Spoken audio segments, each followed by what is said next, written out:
본문에서는 뱀이 등장하고 있습니다. 이 뱀은 하나님께서 지으신 들짐승 가운데 가장 강교한 존재였습니다. 이 뱀은 여자에게 하나님에 대한 작은 의심 하나를 심어주게 됩니다. 그 결과는 온 인류를 불순종에 빠뜨리고 죄악에 빠뜨려서 사망과 멸망 가운데로 들어가게 하는 그런 큰 파장을 일으킨 것을 우리는 다 알고 있습니다. 이 뱀을 통하여서 여자에게 시험하였던 이것은 관계를 무너뜨리는 그러한 시험이었습니다.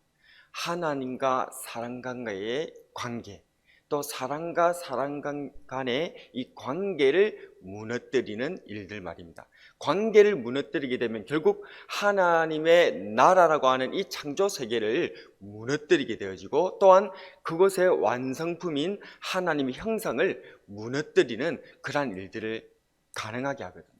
그래서 마귀는 지금 그런 일들을 하고 있습니다. 자, 그렇다면 오늘은 이런 관계를 우리가 어떻게 하면 회복할 수 있을까? 그것을 우리가 생각해 보았으면 좋겠다 싶습니다. 첫 번째로 우리는 하나님 앞에 의심이 아니라 확신으로 나아가야 됩니다. 뱀이 질문하는 것은 무엇입니까? 하나님에 대한 의심을 심어줍니다. 여자는 사실 선악을 알게 하는 나무의 열매를 왜 먹지 못하게 하셨을까 하는 부분에 대한 그런 의문이 있었다는 것입니다.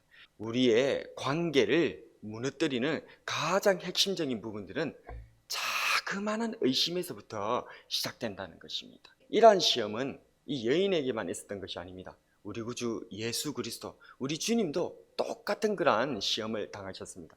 마태복음 4장에 보게 되어지면 우리 예수님도 40일 동안 금식하시고 굉장히 배가 고프신 그런 상황에 있으셨죠. 그때 이 시험하는 자 마귀가 찾아와서 이 에덴 동산에서 있었던 일과 똑같은 시험을 예수님께 합니다. 근데 이 마귀는 여기서는 노골적으로 얘기를 하게 되죠.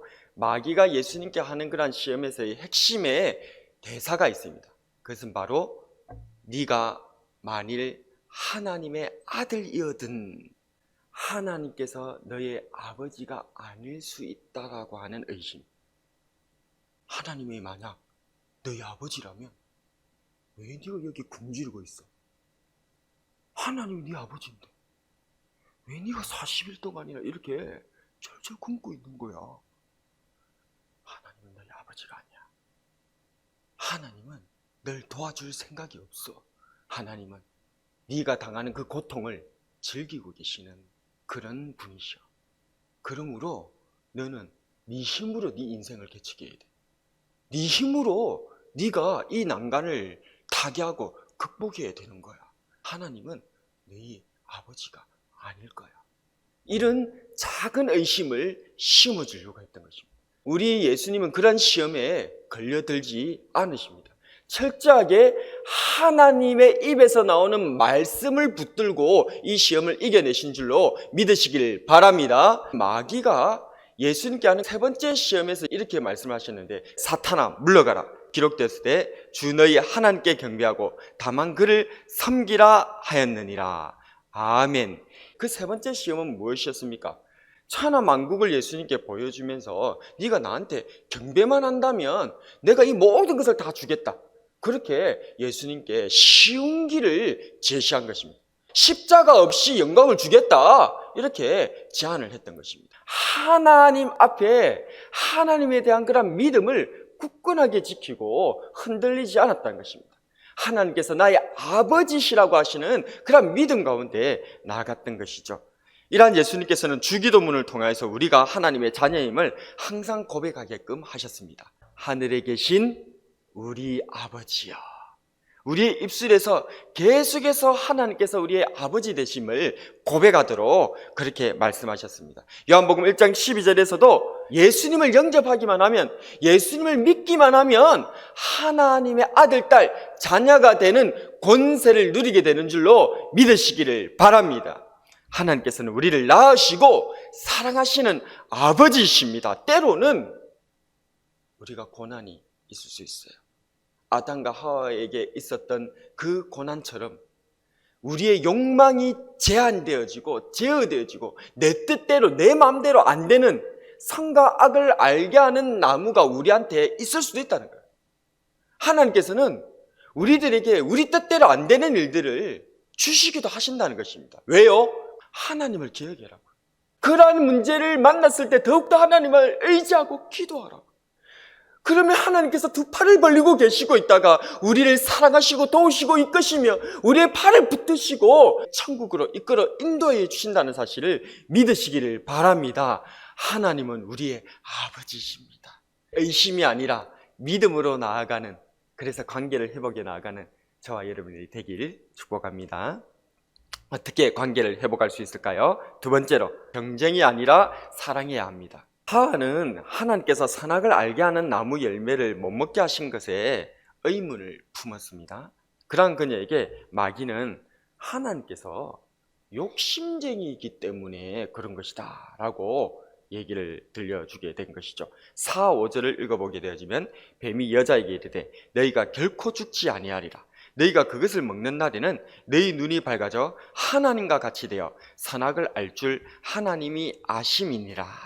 뱀이 얘기하는 바는 하나님께서는 선악을 알게 하는 나무 열매를 너희한테 안 준 이유가 하나님과 너희들이 똑같이 되는 거, 하나님 그거 원치 않으시기 때문에 그런 거야. 그러니까 하나님은 욕심쟁이야.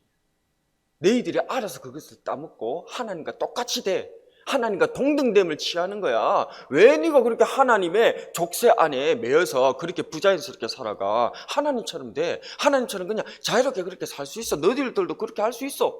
이렇게 지금 마귀가, 뱀이 얘기를 했던 것이죠. 이러한 뱀의 속삭임에 그녀는 감추어졌던 그 욕망이 눈을 뜨게 되어지고 말았던 것이죠. 그녀는 하나님처럼 되고 싶었습니다. 하나님에게서 자유롭고 독립하고 싶었던 것이었죠. 이러한 경쟁심이 드러나게 되었던 거죠. 하나님과 경쟁하려고 하고, 그 경쟁심은 또한 자기 남편과 사랑과의 경쟁으로 계속해서 이어져 나가게 됩니다. 내가 욕심을 부리지 않는다면, 내 욕망을 그대로 드러내지 않는다면 다른 자의 욕망에 의해서 내가 휘둘릴 수 있다는 두려움, 이 욕심의 무한 경쟁 가운데로 이 여자가 뛰어 들어가고 말았던 것입니다. 그러나 하나님은 사랑이십니다. 부부는 사랑으로 하나 된 존재입니다. 인간의 죄성과 욕망을 서로 부추겨 경쟁하도록 하게 만들었지만 하나님께서는 우리가 서로 사랑하기를 바라는 줄로 믿으시기를 바랍니다. 요한복음 13장 34절에 새 계명을 너희에게 주노니 서로 사랑하라. 내가 너희를 사랑한 것 같이 너희도 서로 사랑하라.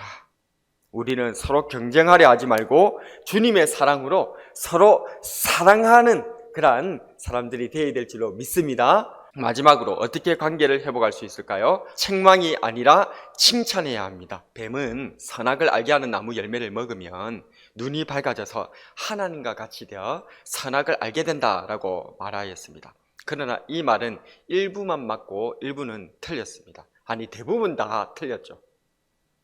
뱀은 마치 사람이 하나님이 될 수 있는 것처럼 말해 주었습니다. 그러나 단지 하나님과 동등되는 그 부분은 선악을 아는 일에만 하나님과 같아지는 일이었습니다. 그런데 선악을 알게 하는 능력조차도 하나님 앞에서 불순종하고 범죄하여 죄가 들어옴으로 말미암아서 그것조차도 온전한 능력으로 갖추지는 못했습니다. 아담과 하와는 눈이 밝아지긴 밝아졌지만 하나님처럼 세상을 밝게 보지 못했습니다. 무엇을 밝히 보게 된 것입니까? 바로 벌거벗었음을 밝히 보게 되었습니다. 여러분들은 어떻습니까? 여러분들은 혹시 선악을 알게 하는 나무 열매를 따먹었습니까? 여러분들은 혹시 삶 가운데서 여러분들의 배우자와 여러분들의 가정의 자녀들과 그리고 또 가족들과 또 교회에서 만나는 사람들에게 칭찬의 말을 많이 하고 있습니까? 책망의 말을 많이 하고 있습니까? 잘하는 것이 눈에 잘 보입니까? 아니면 자꾸만 실수하고 허물하고 못하는 것들이 자꾸만 눈에 띄입니까? 하나님께서 금지하신 선악을 알게 하는 나무 열매를 따먹었을 때 그들의 선악에 대한 지식도 함께 타락하여서 선에 대해 아는 것은 어두워지고 그저 죄에 대해서, 잘못한 것에 대해서만 눈이 밝아지고만 이 아담과 하와, 우리는 서로 간에 선한 것을 많이 말하고 있는지 악한 것을 많이 말하고 있는지 다시 한 번 더 돌아봐야 되겠습니다. 관계를 회복하는 것은 이 책망이 아니라 칭찬이 있습니다. 서로를 인정해주고 서로를 격려해주면서 믿음 안에서 철이 철을 날카롭게 하는 것 같이 좋은 친구가 서로의 얼굴을 빛나게 해주는 그런 관계로 나아가는 저와 여러분이 되었으면 좋겠습니다. 오늘 우리는 사탄이 심어놓은 작은 의심이 얼마나 큰 불행을 가져오게 되는지를 살펴보았습니다. 사탄과 우리의 욕심이 주는 의심을 떨쳐내고 하나님을 믿고 서로를 믿어주어 경쟁이 아니라 서로 사랑하며, 비방과 책망이 아니라 서로 칭찬하며 격려하며 살아가는 저와 여러분이 되길 주님의 이름으로 축복합니다. 오늘의 한 줄 설교 요약: 믿음과 사랑과 칭찬으로 관계를 회복하자.